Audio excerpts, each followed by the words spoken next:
So the mic's always on. The gain on them is quite loud. All right. I do believe one of them will be used for Q&A at some point. Yes, Somebody that's will what be I taking. understand. So it'll be, I think, if you're in a conversation piece, you'll be passing the one between you. Yeah, they're always on. Don't put it that way, that way, that way. So if you're nice in here, you know, you're clearly at the back and on the screen. But that's everything on the table. Wonderful, Good to thank go. you. Cool, thanks.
So, hello everybody.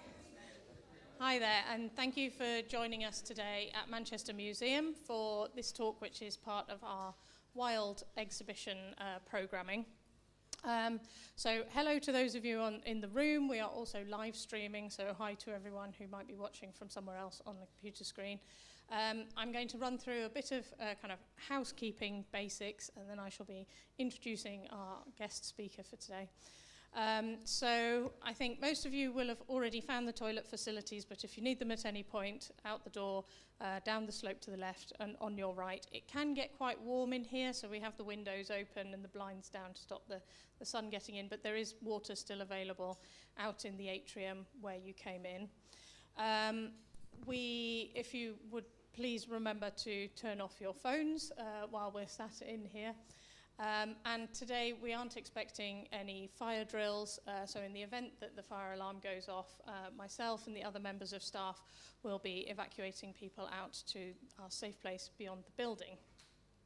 I think that's everything I need to say in terms of logistics. We'll be having a talk for about 45 minutes, then a Q&A for about another 15, and then there's an opportunity to mingle with the remains of the tea and coffee outside for another half hour. The museum will be open until 5, so then if you want to go and enjoy any of the rest of the galleries, you can.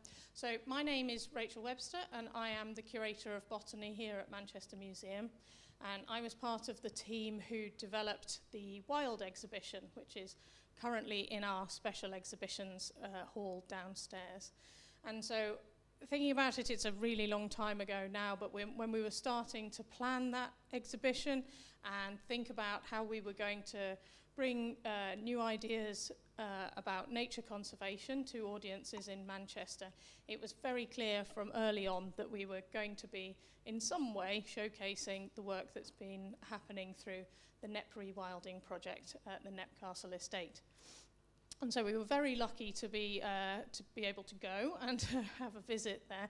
And it's clear, it's fair to say that really helped us crystallize how we were going to shape that exhibition to be a kind of place-based approach and thinking about the processes that people use to create wild spaces for nature. So I think it was 2018 that the Wilding book came out, and since then there's been a number of other publications. There's a really nice podcast and the film, and it remains that in a kind of sea of media that's largely stories about loss and degradation, those which come out from Knepp are often the kind of really pinnacles of hope, I suppose, in the kind of biodiversity world and in terms of nature restoration, those moments of opportunity and of surprise of being able to see land being restored and things that you might never have imagined seeing in the UK returning to our shores in quite great numbers. So it's our absolute honour to have Charlie Burrell here today to talk to us, the co-owner of the Knepp Estate, and also with an enormous amount of other roles on various boards and trusts, including in Rewilding Europe, and is it the Endangered Landscape Trust, and amongst many others. So he's full of a fount of information for us today, and will be taking us through some of his journey in Knepp to those kind of larger considerations of rewilding around the world. So thank you very much, Charlie. Shall I grab that? You can, though I think that one might be worth. Okay. Well, I can wander. Okay. I'll stand still then. I know. Gesticulating is part of my act. Hello, everyone. It's such a lovely, just sitting there mulling over what I was going to say to you all, just hearing the lively conversation. I was asking Rachel and Wendy at lunch. We get this news story about Manchester being this new city that's going to take over the world. And you just get this feeling the whole time. And, you know, I don't know what you all think of Andy Burnham, but we seem to all love him. And, the team here seem to love him. And something's going on in Manchester that we're really quite excited about. This is obviously from one of your parks just outside of Manchester. I think it's called Clifton Park. Or not. No, I think one of the things we've got to think about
at it.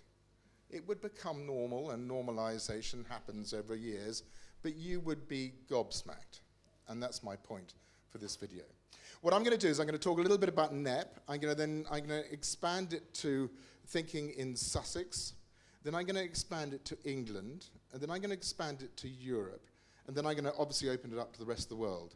So I'm just going to take you through a sort of 45-minute journey through sort of rewilding, and it's sort of my life, actually. So, you know, anyway, that's very nice, isn't it?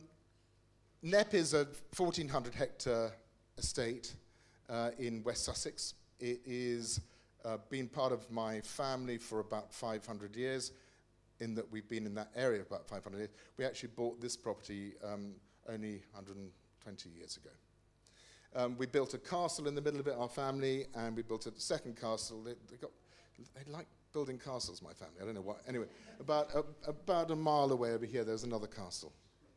Knepp is on 320 metres of clay cap over limestone, and it's grade 3, grade 4 agricultural land. It's 10-acre fields carved out of what would have been pretty well a dark woodland scape before man came along. It's a sort of area that in Queen Elizabeth's time you didn't really tend to want to wander through the Weald. We're in the Low Weald. And the Low Weald was this sort of barrier between London and the south coast, and you sort of wanted to skirt around it. It's a sort of place where you will find a hat on the ground, and you will take the hat off the ground, and there'll be someone's head because they've sunk so low into the clay. My father is, I think this has a pointer, maybe it does, yes. My father is there, standing there, and his sisters and his brother. And this is my great-grandfather was in charge of the war effort for agriculture in the southeast region. And part of that war effort was actually changing Knepp back into agriculture, because between the wars, Knepp scrubbed up. And you're about to see what's happened to Knepp again, and it's all to do with scrub. So here we are, we've got these children witnessing the dig for victory on Knepp because of an agricultural depression. This is the Nash Castle that our family live in, and this is a wheat field outside of the Nash Castle. And there you've got the Canadian Army that was stationed at the castle during the war. But the point is, that's the beginning of the change. We ploughed up our listed parks. We were fighting to feed ourselves. And we still have this feeling that we need to keep feeding ourselves. We got this problem about giving space to nature. And I'll just discuss that perhaps when we start to open it up to the floor for questions. I did Cirencester. I did 3 years of Cirencester. Then I farmed the estate for 17 years. This is my daughter who's doing a PhD at Oxford, doing natural capital, doing sort of work on carbon. And this is us sitting on top of a pile of wheat. I was a farmer. So I was a farmer. I produced grain. I produced milk, meat from both sheep and cattle. I found that 17 years of farming was highly depressing because we made money once or twice, and if you took away the subsidies, we made no money. So it was a depressing time. I came back as a young man, took over the estate at age 21, and was confronted by this complex farming business, and I then transformed it into a sort of modern agricultural business and took more and more land back in hand in the 80s when tenant farmers were going bust, and we still couldn't make money. And it was so depressing that. What we decided to do with this land was to turn it back to nature, and how, you know, and in those days we were wondering what that meant and what we were going to do and how we were going to do it.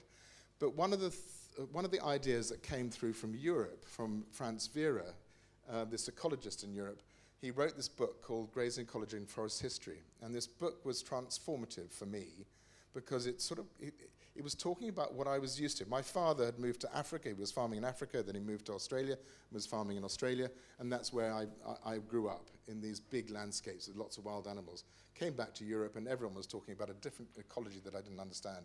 France then put the ecology of the rest of my thinking and my understanding into temperate zone Europe. And part of that thinking was using these animals as drivers of creating new habitats. So animals back into landscapes, driving ecology, not just man being able to create ecology through hay fields or whatever it is you can think of. The Tamworth pig, it's a proxy animal. It's not the actual wild boar. You can't do the wild boar. You have to have a special license, and you can't have public access with that license. So a Tamworth pig is a proxy for wild boar. It's a rootler. It's a keystone species. You don't want too many of them. A 230 kilo sow will plough up 40, 50 acres in a wet season. So these are keystone species, and what they're doing is they're opening up landscapes. One of the things we think they have done for us is they've given us the only growing population of turtle doves in the UK. We also have this extraordinary butterfly called a purple emperor butterfly that comes from the pig. The pig opens up the ground, the sallow can then seed, the chits in open wet ground that the pigs have created, grows a plant, the butterfly eats the plant. Keystone species. The heavy hitters, the browsers, the thing we're all afraid of is this growing population of deer in the country, and we've got this fear of this animal. For us, it's a crucial animal. It's stopping the land reverting to a closed canopy forest, which is species poor. It's that battle between vegetation succession and these herbivores that we're looking for. Then we've got the single stomach of an Exmoor pony. We've got the teeth on the top. Cattle don't have any teeth here. They have a just big long tongue and teeth on the bottom and teeth at the back here. And they rip long grasses with a tongue and then lift their head up. Horses have this different mouthpiece, and it does this. So all these animals are giving us different traits, and they eat different plants at different times of the year. They nibble differently. They transfer viruses from plant to plant differently. So pathogens are moved around the landscape by these animals, as well as seeds. By far the biggest in terms of biomass on the project is the Old English Longhorn. Again, a proxy of an extinct wild cattle of Europe, the auroch. These animals do not just, this is an old breed, and if you put them into a traditional field, they'd walk to the hedge, they'd eat the hedge, and then they'd put the head down to the horrible ryegrass that they'd be made to eat. So these are animals that are used to a different diet, a different way of living, 4 stomachs. These cattle are known to move 230 different plant species around in their gut, on their fur, on their hooves. So incredibly important movers of plant species. So Knepp has gone from arable and dairy to this. And this is what happens to, in about 15 years from the beginning, it became one of the highest densities of breeding songbirds in Britain. So if you go there, if you will all want to come in May, when all the migrants are back and it's nice and warm and you can get up very early at dawn, and you'll be knocked over by the sound of the birds. This time of year, it's the migration of all the birds back to Africa, and they come to Knepp to eat the berries. This scrubland gives them all the food they need to get back to Africa. So you have thousands and thousands of birds coming to eat the berries. So that's the Knepp story. I'm just going to update you a little bit on what's happening at the moment. You may have heard that we have brought back the stork. This is a national project, but Knepp is, the white stork has been brought back to this part of Sussex first, and we hope that it will start expanding all around England. This year it's been phenomenal. 4 years ago we had 2 nests. This year we had 27 nests. We had 53 fledged chicks from 93 eggs. It was absolutely extraordinary. They all now are on their way to Africa. So we've got GPS collars on some of them, and they're all making their way to Africa. I don't know if next year, because it's now been shut down, but we have this lovely, my mum's a bit crippled, and she sits for quite a long time in her sitting room, and she turns on the TV and she watches this live webcam, and she watches the storks in laying the eggs, all the way to this moment when one flies away, and that's the first time it's flown. And it's a lovely thing to watch. It's just, in the background or whatever, you just check on them, and there's this lovely webcam with and it's night and day as well. It's absolutely extraordinary bit of kit. That's Penny Green, our ecologist, and we have 2 full-time ecologists at Knepp.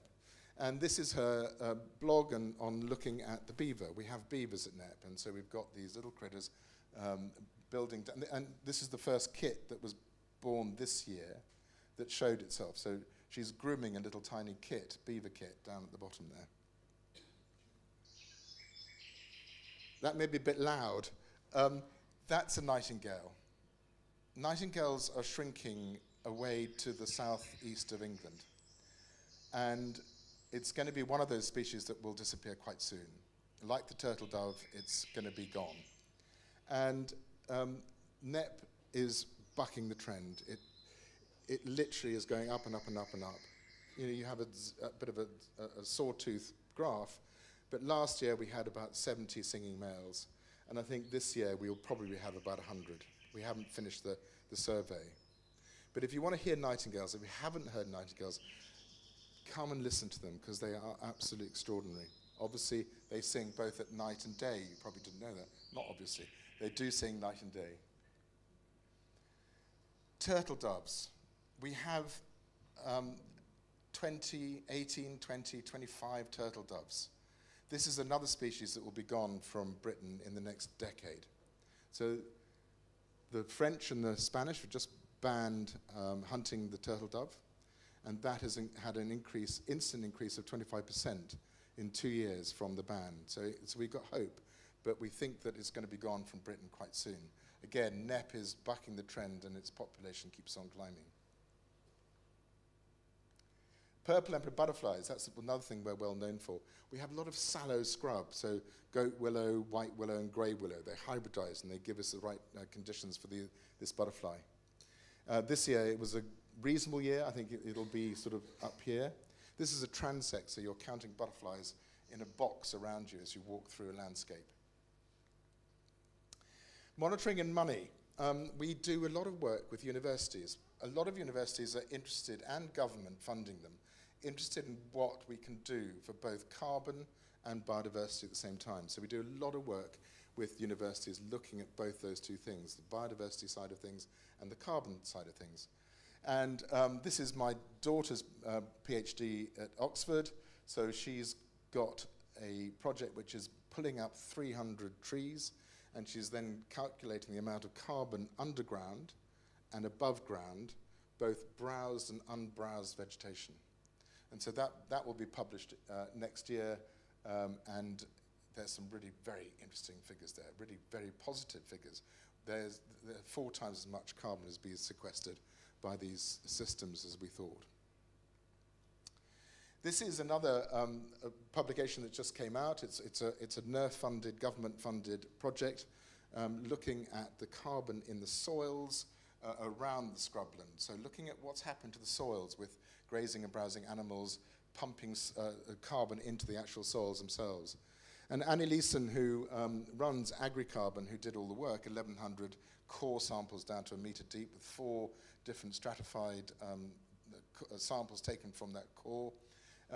She was saying that she can't find any evidence anywhere else in any paper that is achieving that sort of level. And it's 3.3 to 4.8 tonnes of CO2 equivalents.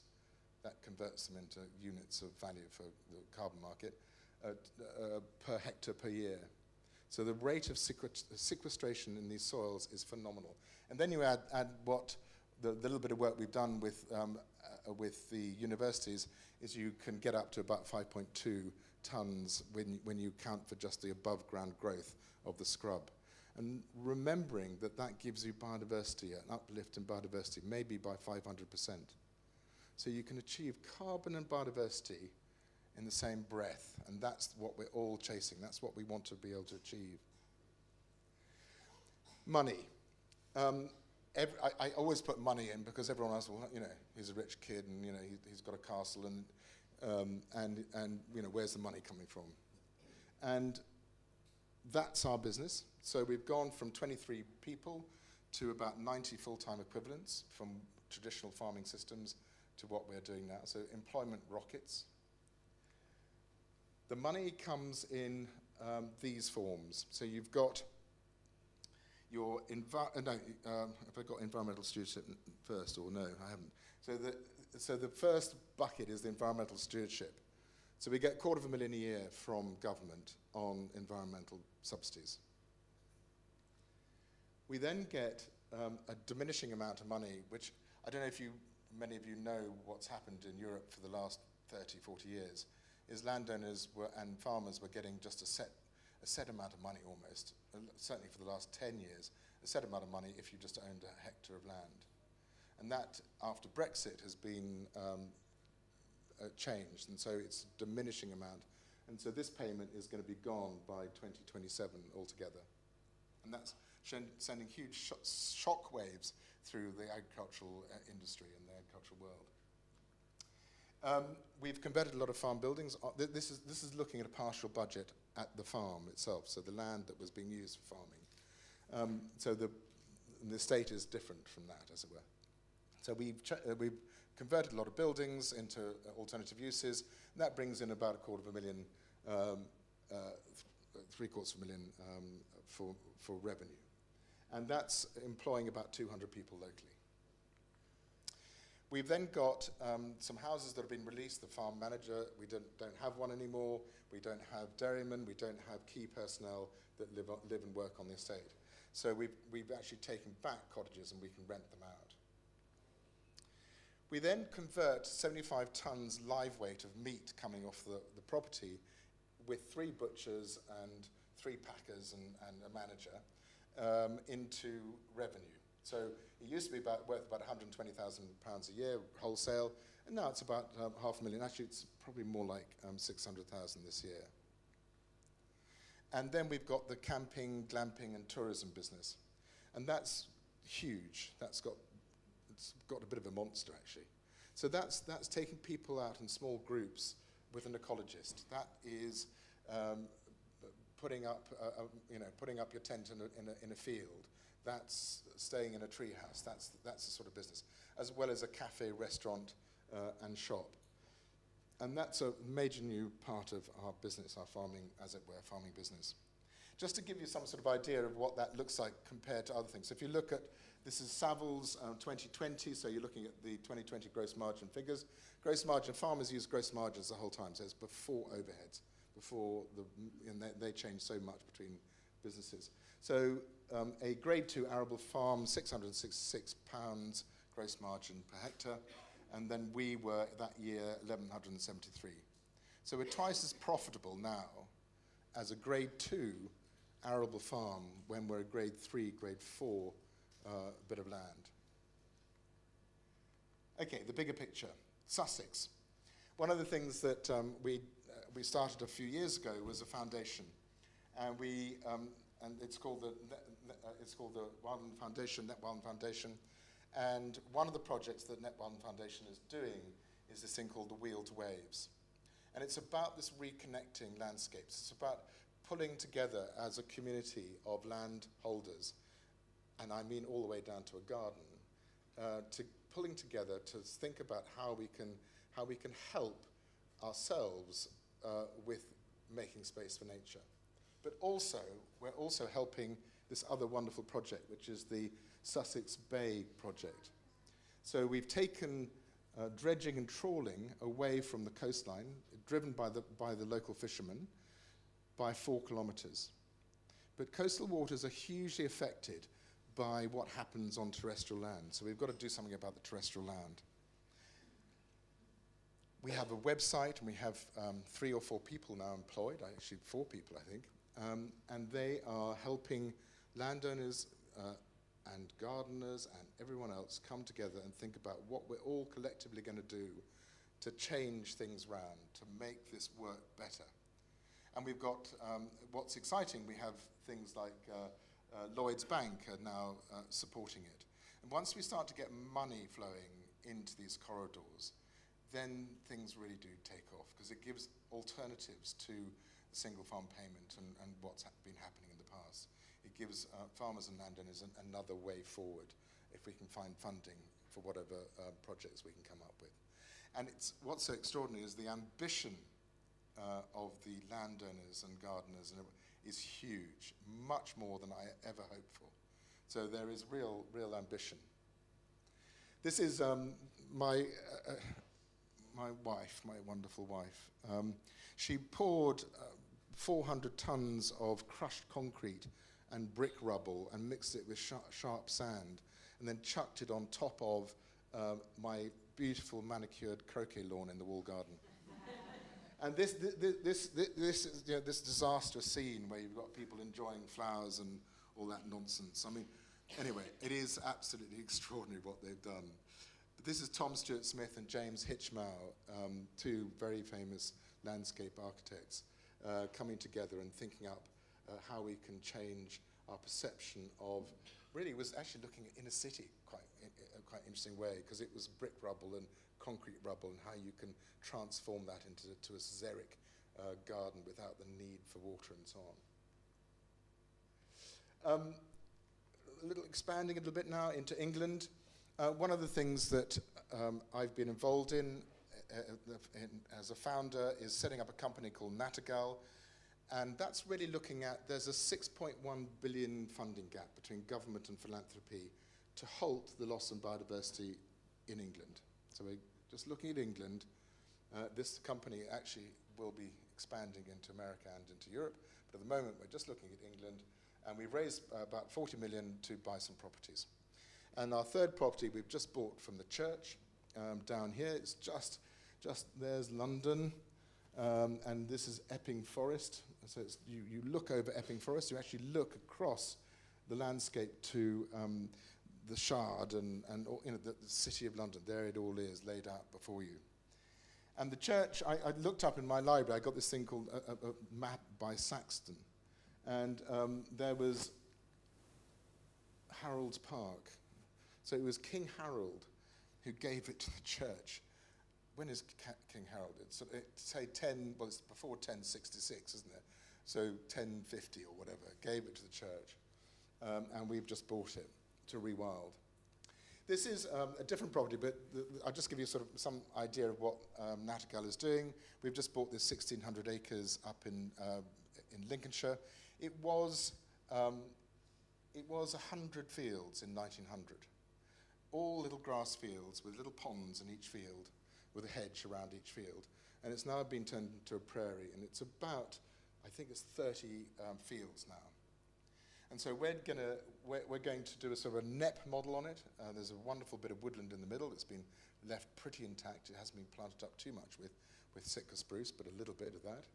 But we're going to rewild that land, and we hope that natural capital will pay the bills and pay back the investors. you have a vision for these projects, and the vision for Boothby is, this is Knepp, Knepp, our neighbour. This is their 6-metre margin. There's our beautiful billowing out hedge between our two properties. Then there's a safety zone for injurious weeds, and then you've got this scrubland, and that's what Knepp is, and that's where the birds are, and that's where life is. This is it 1,000 years on. So this is Grimsthorpe Castle. It's just south of Boothby, our property up in Lincolnshire, and this is the vision that you're showing people you're wanting to create for the future. People need to have visual stimulus to understand what it is you're doing and why you're doing it. So a wood pasture system on this sort of scale is what we're hoping Boothby will be up in Lincolnshire. Further afield, just to recap, 6.1 billion is thought to be the funding gap to halt the loss of biodiversity in Britain. Worldwide, Nature Conservancy and the Paulson Institute and Cornell did this bit of work, and they're talking about 700 to a trillion needed to halt the loss of biodiversity on the planet. So this is not restoring, this is just stopping what's happening at the moment. What do we need to do? How do we need to fund that? How do we need to stop the perverse funding that our tax dollar goes into actually destroying things? So all of this needs to change. So one of the things that I do is I sit on the advisory board for Arcadia. Arcadia is a family office which is Lisbeth Rousing and Peter Baldwin, and they give away about 120 million a year, and about 75% of that money goes into conservation. You referred to this, Rachel, earlier on. This is it's now called the Endangered Landscape and Seascapes Programme. But anyway, that's one of the programs that Arcadia has set up. And we work all around Europe, from the Urals to Iceland, and we give away up to $5 million to projects that are doing landscape scale recovery. So really lovely to see the exciting things that are coming forward to get funding all around Europe. These are really very exciting projects on huge scale. So there's a real movement there. We may not hear about it, we may not see it, we may not hear it in the press or the social media, but it's happening and it's there, and it's very exciting. I'm also chair of an NGO in Romania. It's the biggest NGO in Romania. We have about 150 employees, and it's called Carpathia. And we are creating a Yellowstone of Europe. So the Yellowstone National Park of Europe is what it's been dubbed as. And that's a vast project in the Fagarash Mountains in the southern Carpathia, where we still have wolves, we still have bears, we still have lynx, and we have these extraordinary systems still functioning, and we're trying to save them for the future of Europe. I sit on the supervisory board of Rewilding Europe, and they are just working on huge lands. 200,000 hectares and more is what they like to play with. So 1 million hectares would be a lovely project. And I've just come back from Spain, 2 hours east of Madrid. There's 1 million hectare area which has less of a population than Mongolia per square kilometre, and that's what we're rewilding. So really lovely. Have a look at what they're doing and seeing what they're up to, because these are community-led, big scale projects all around Europe. Lastly, another company that I'm a vice chair of, and this is more to do with the tropics. So we're looking at how we can either avoid the loss of systems or rebuild systems in the tropics using biodiversity credits and carbon credits. And one of the things that the Dow Jones has set up a company to follow these markets, and this is to do with biodiversity, this idea that we come away from just thinking about carbon credits, these voluntary carbon credit markets, to something which actually is much more meaningful for life. And we don't want to go down that road of planting Sitka spruce or lodgepole pine or eucalypts just because it's good for carbon. We want to come away from that and actually do something much more interesting with much more complex ideas. I think I'm coming to the end. This is a plug, obviously. This is our latest book, Rewilding, which I think is this big fat thing here. This is from the shop downstairs, I believe. That's basically a dump of that into that, written by my wife, because I can't read or write. So luckily she can do that. I'm quite good at pictures, though. And then there's also the film that's just come out, and I guess some of you will have seen it. It's on Prime and it's on Apple now, but it's been in the cinemas and so on. And then finally, this is a rewilder. Walter Riddle has left the city and he's gone back to his wonderful property in Northumberland, and he makes gin, Heppel gin. And so Walter was one of the people that came to look at the bison and so on, because he's rewilding his 4,000 acres up in Northumberland. Oh no, I was going to leave it on that. Hold on.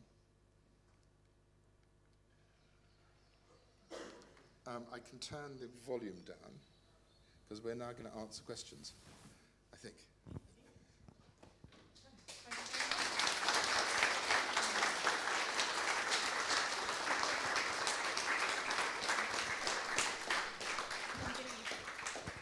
I'm going to look at the back now and ask whether these are working, and we're okay with 2 mics. Thank you very much for that, Charlie. That was really insightful.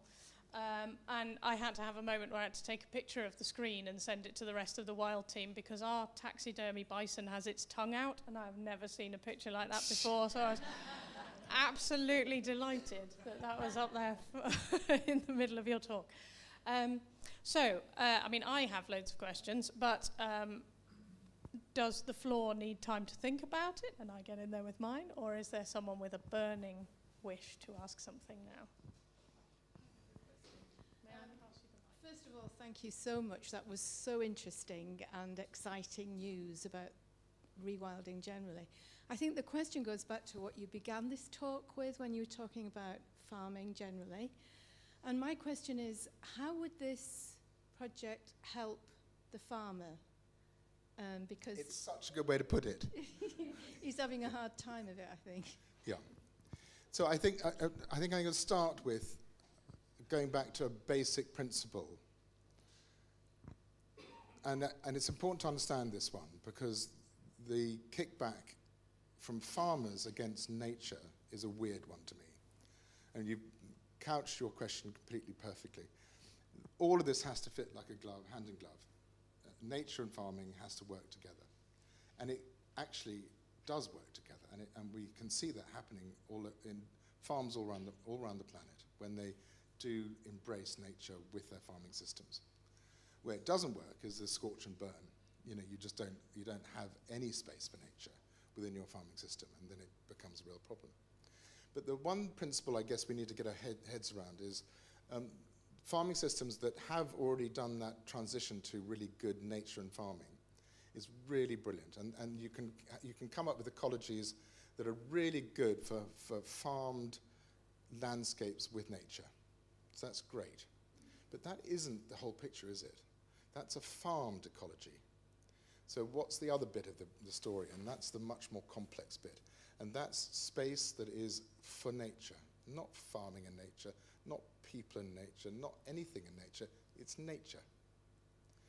So when John Lawton did his report, which was commissioned by the government in 2010, on making space for nature, which then fed into all the policies that we're now working on now, what John asked his team at Natural England to do was to come up with the evidence of what we needed to do so that we have a goal to work to when we're planning. And that evidence said, if we are wanting to keep the complexity of our nature intact, we need to have enough space in all the different ecoregions, coastline all the way to the top of the mountain, but all the bit in between, enough space that is functioning natural systems. If you've got a little community of plants and insects that thrive and survive, in one little patch and something happens to it, and there's another bit of space over there that it can move to. That is really important, but it's not going to happen in a farm system. So what the handbook that went with the Lawton report said was you need to have 2 to 12,000 hectare areas which are for nature, and they need to be round. The edge effect is so enormous on life that these round areas where you can then have everything functioning in the heart of them is crucial. So we go back to the big picture. The 30% it's quite difficult to work out what they're meaning, but 30% of our land is going to be good heart for nature. That's what our goals are, and that's 70% in farmland. So it's still mainly farming, but there is nature intertwined within that. But what we have to work on is how do we get 2 to 5,000 to 8,000 hectares of for nature areas. Salisbury Plain is brilliant. Even though you've got tanks running up and down, even though you've got ordnance areas where you've got bombs, actually, Salisbury Plain is brilliant. The tank is the pig.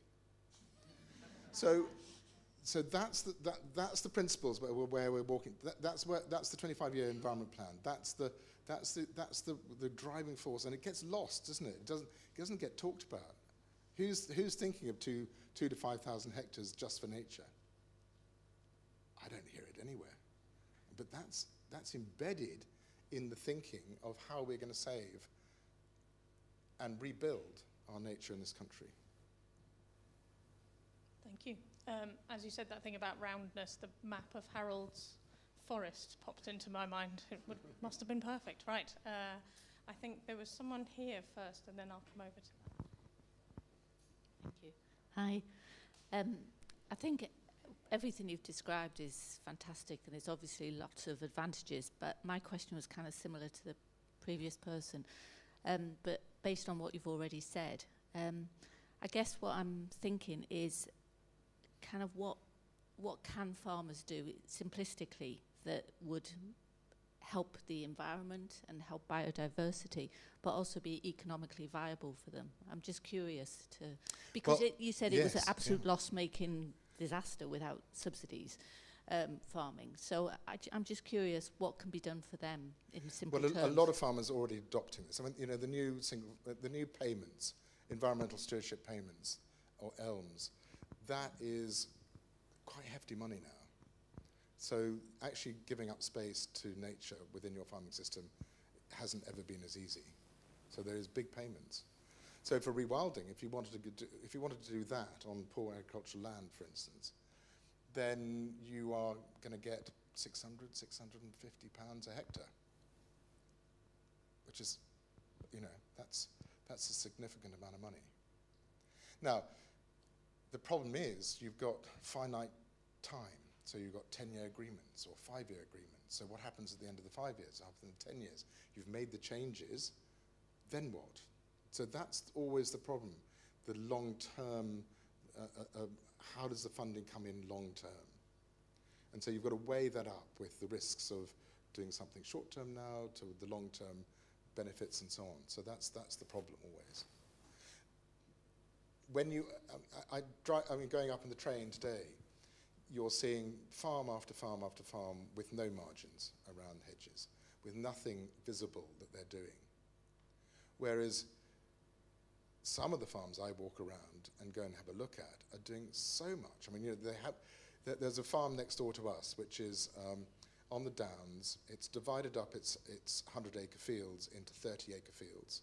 It's planted hedges on, they've ploughed one side and ploughed another side to make a little ridge. They then planted a hedge on top of that, so they've got sunny banks facing the sun. They've then taken their farming system so they don't block farm anymore, so you don't have a block of oilseed rape and a block of wheat. They've fragmented that up and broken it up into these little 30-acre fields. They put sheep as a break crop, so the grassland moves around as a break crop into the system. They have margins which are bare ground next door to the hedge, so the birds can dust themselves. They've got no spray zones where they don't spray at all. And so you've got all the aphids and all the pests and so on living on, i.e. they're working with nature and farming. And the benefits of the farm is enormous, because you don't, your spray need is reduced, your pesticides, you just don't need them anymore, because you've got the predators in these systems on the edge of the field working your conventional farming system.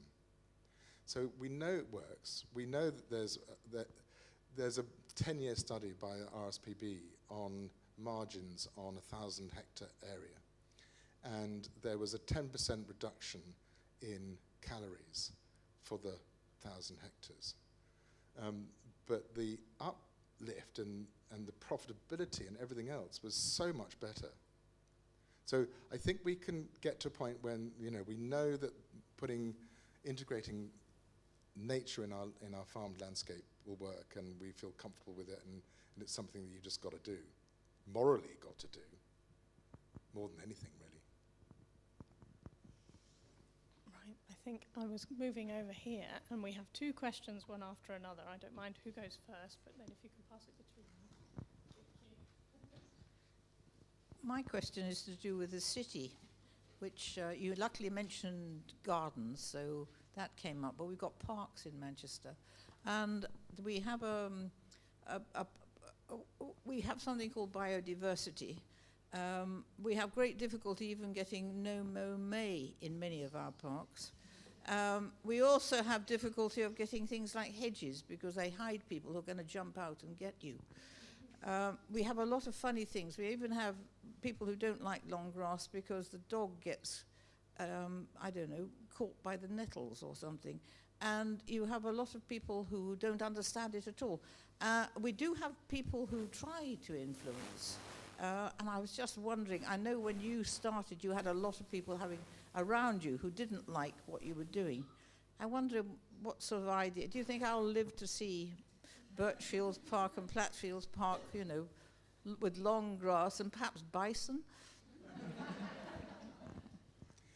And there was a Guardian article not long ago, last week or week before, that was highlighting that, you know, it said rewilding. I'm not quite sure why it was rewilding. Anyway, rewilding, you know, parks is hated, you know, and so you have people mowing, doing their own mowing themselves, not even, you know, getting the city council to do it. When I go to London and have to stay in London, I don't do it very often, but I go for a jog in Hyde Park. I don't know if you've been to Hyde Park, any of you, but there's huge areas now which have been left to scrub up. When the first nightingale arrives into the middle of Hyde Park and that bird starts singing, we want to shout about it, because the journey from this long grasses to some scrub to some life, we need to just shout about that and actually celebrate it. We're always going to have people that hate things that aren't tidy.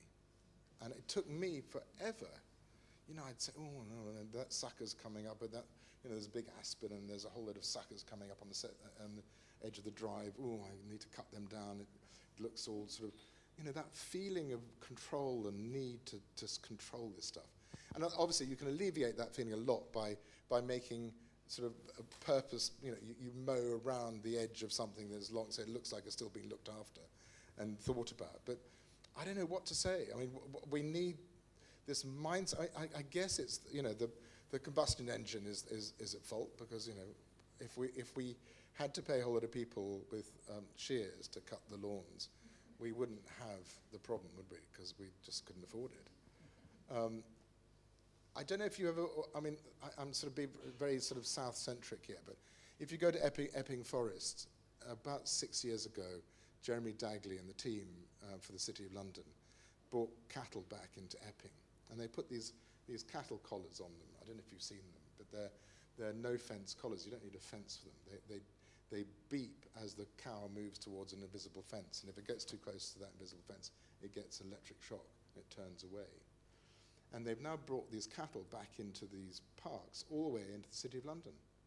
And so you can go right into the heart of the city, and their cattle are wandering around, and people have loved it. And you show pictures of what the parks used to be like. You know, there was commoners' rights, and and cattle in the parks, and then it was thought to be messy and dung and get rid of them, and that prevailed for 50 years, and now the cattle are back and everyone loves them. So I guess it is possible, but you are absolutely right. I don't know. We may have some other people that know a lot more than me about cities, but yeah. Okay. Well, every time you answer a question, more questions pop into my mind. But I think just on that one, it's that strong political support where public land is owned by the public sector or an institution, that they are strong enough to resist the request for it to go back to neat and tidy and manicured. But my actual question is about farming from the business point of view. So you mentioned, am I correct? I understood that, and that the meat is grown on site. So sort of pound for pound, is that as profitable to you as a farmer than if you had an open field where the cattle fed or the pigs fed? Do you know what I mean? Do you know the question I'm asking? So it's very complex, and the butchery is losing money still after 4 years, but not very much money. So it's worth persisting, is what we think. We're trying to. If you look at our website and go to the butcher website, everything is sold out. We have nothing, but we still are losing money. So it's always a bit puzzling, that, isn't it? You're very successful, but actually you're still losing money. So I mean, things that are losing money are market. We have a market garden for our own vegetables, but we knew that was going to lose money, and we budgeted to lose money. But we thought that it'd be worthwhile having that organic veg picked and then transported to our cafe and restaurant, and it would be a marketing cost, so 20,000 loss every year. So there's certain things that lose money, but other things that make lots of money. So tourism is a 30% margin business. If you think of agriculture on an average farm in this country with subsidies, you're looking at a 1.5–2% margin on working capital. So very small margins. You've all probably watched Jeremy Clarkson's on his farm. Is it called On Your? No, what's it called? Anyway, Jeremy's Farm, or whatever it's called. That's playing out on every farm. When he his first series, he makes a quid after that's sort of what's happening.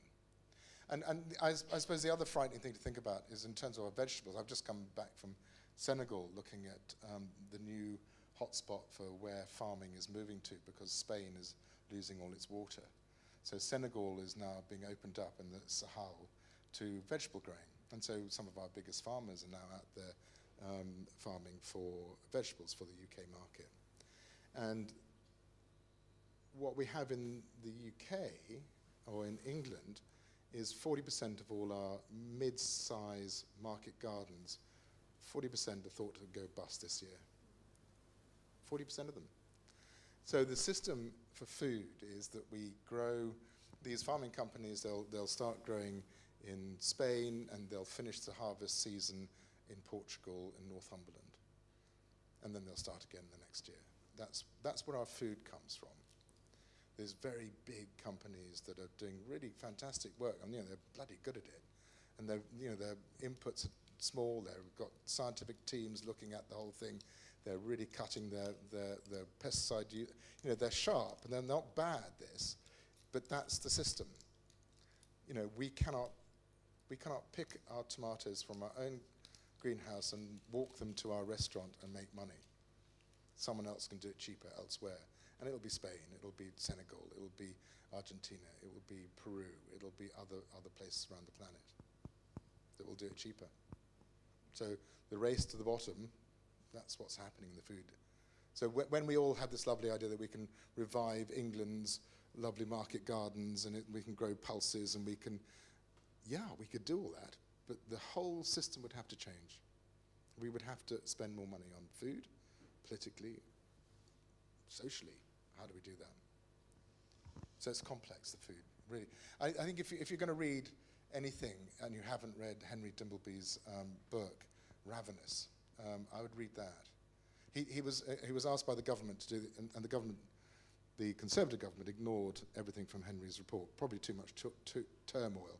But he had spent 3 years of his life with a whole load of team members pulling this bit of work together, which is looking at welfare for Britain, looking at farming, looking at nature. Where did it all sit? What do we need to do? And he came up with 10 major things that we need to do. And because it was ignored, he then got his wife and himself to write this book called Ravenous, and it sort of sets it out in a very measured and interesting way for us to all think about and actually do something about and push for. I think that's the challenge though, isn't it, as an ordinary resident?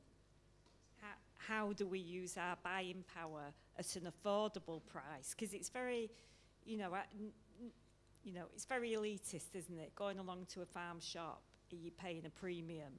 But for the everyday resident, how can we influence that change? And it's just too complex for my brain. I can't. Kind of a sobering realization and a revolution, I think, in food development.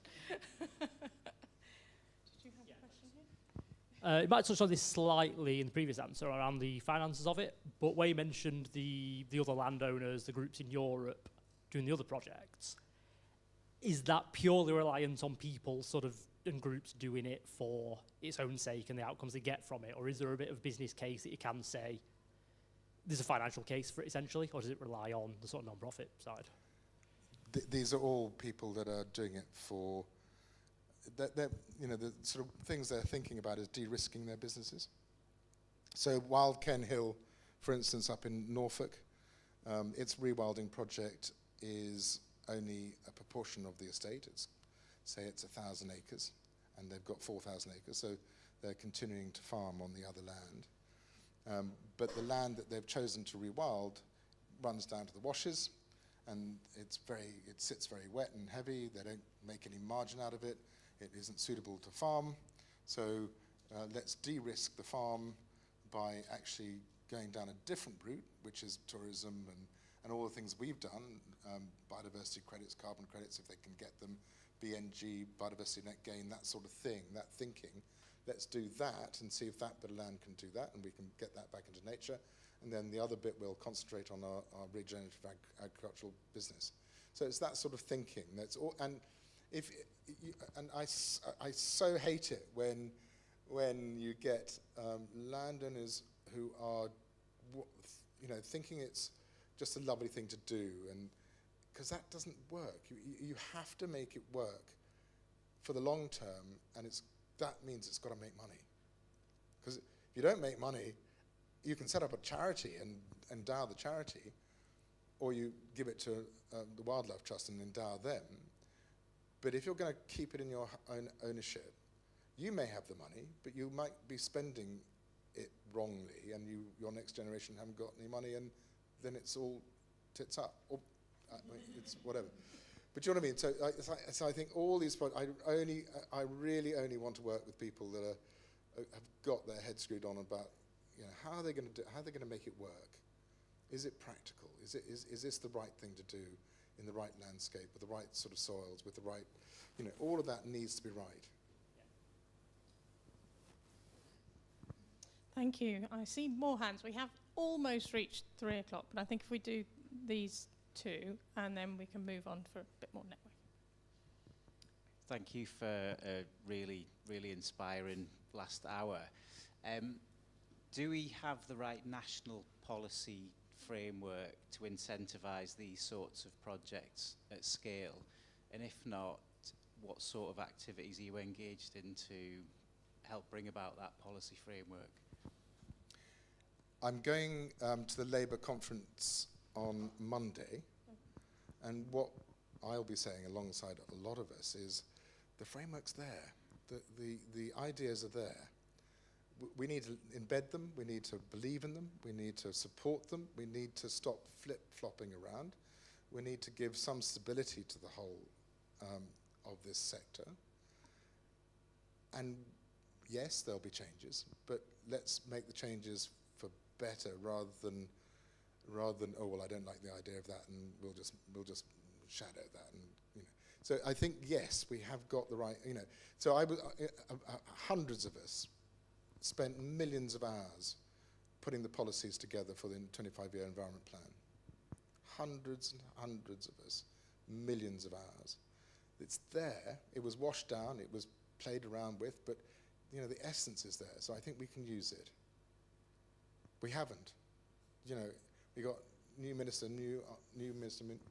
and nothing's ever been stabilized, or the thinking's been fought against so much from lobbyists. The farming lobby is a really powerful lobby, and it's a bit scary how people just pick up on their mantras, this whole food security thing. We're producing, what is it, 10.5 million people's calories at the moment. By the UN's figures on the demographics for the world population is by 2086 we will reach peak at 10.4 billion people. Now a lot of other people are saying we'll reach peak by 2050, 2060 at 9.2 billion people. But if we can already feed the planet now, what is this whole fight against nature and space for nature in something that we know we have to do? To survive, we have to do this. So I feel there's a really undercurrent of bad lobbying going on. It's the tobacco, it's the oil lobby, the clever tricks, the clever Weasley words, the fight against actually where we ought to be is all working together to come up with models and solutions for both farming and food and nature. And we can do it. I'll leave you with one thought there. Professor Tim Benton did a spring lecture back in 2020 for the Soil Association.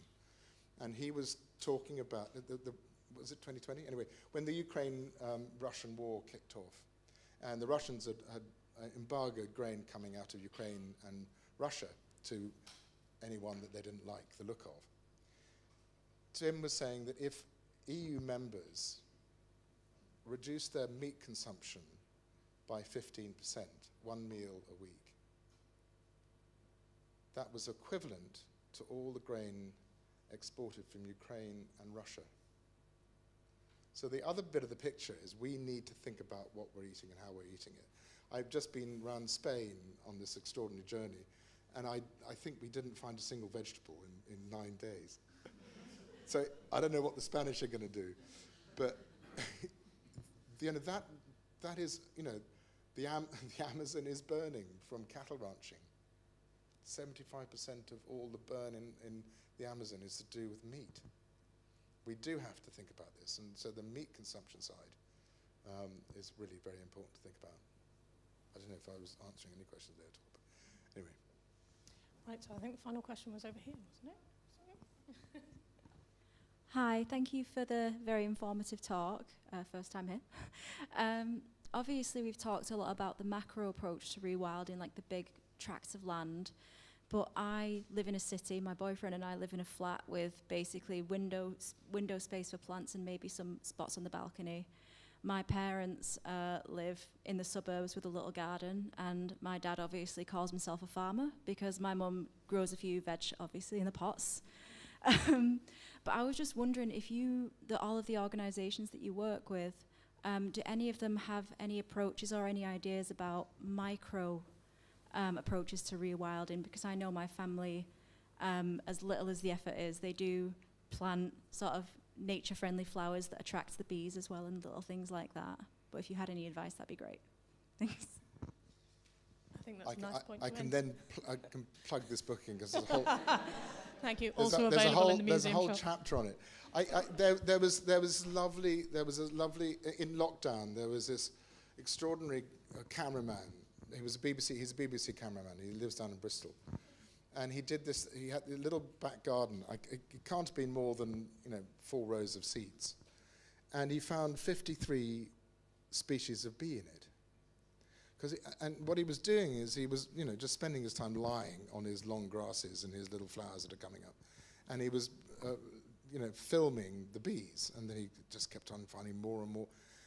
I guess what we have to do, what we have to do is get our heads around not looking big, but getting back down to looking small and being a child again, isn't it? I mean, I spent my youth, my nickname was Bug Burrell, and I just spent my youth looking at little things, little tiny, and living in a world where, you know, the ants ruled. And I guess that's part of what we have to think about. And as soon as you start to understand that, and then understand what plant species, particularly insects, need, you start to then think, well, I bring that in, and then I can have this one laying eggs on this, and all of that then happens, and it sort of comes from the understanding the ecology side.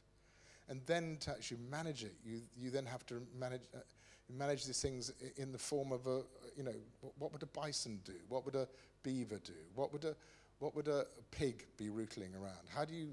So I think it's all that thinking. It's that change of mindset, allowing those rough bits, and understanding that a lot of these insect species need long grasses to overwinter. So why do you cut away all your long grasses just when these animals are needing long grasses for the winter? I mean, it's really, for me, it's this sort of understanding of ecology and the interest of a child in the little things that then becomes something of a pattern to how you then behave. There was another example of another guy that down in Bristol, and he was living in a terrace house, and there was lots of little gardens all running up the back of him, and they all ended in a railway. And he got everyone in the row to think together. So some of them had ponds, some of them had this, and so they created habitats down the row at the back of their houses that then linked with the railway. And so you then had the corridor of the railway coming into their back garden, and they opened up all the, you know, the space for the hedgehogs to, you know, all of that stuff. But they thought collectively. And it sounded like, I mean, I never went to see it, but it sounded really brilliant idea. And it was brilliant for the kids. It was, you know, the community bringing around nature. That whole scene is obviously also very important. I don't know if that's a good enough. Anyway. Thank you very much. I think that's a really nice place to leave it as well, with a kind of collective endeavour, I guess, particularly living in the city, as to how we're going to overcome some of the challenges that face us in the future. So I can't resist a pun, I'm afraid. So I'm going to, after all our agricultural questions, I'm going to have to thank you for all this food for thought that you've given us this afternoon. So if you'd like to thank Charlie again for coming in and meeting us.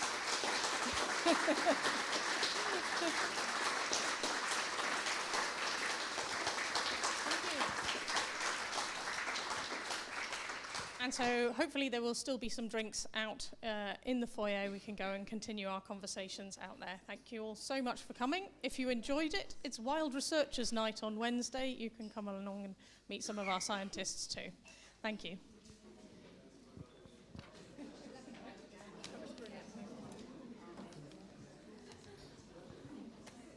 Despite our farcical song and dance with those.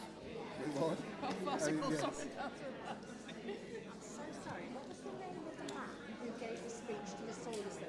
So if you look up, so it's a spring lecture. So it's a spring lecture given by the Soil Association, and it's called Professor Sir Bent. I think it's Professor Bent, and he is head of sustainable agriculture for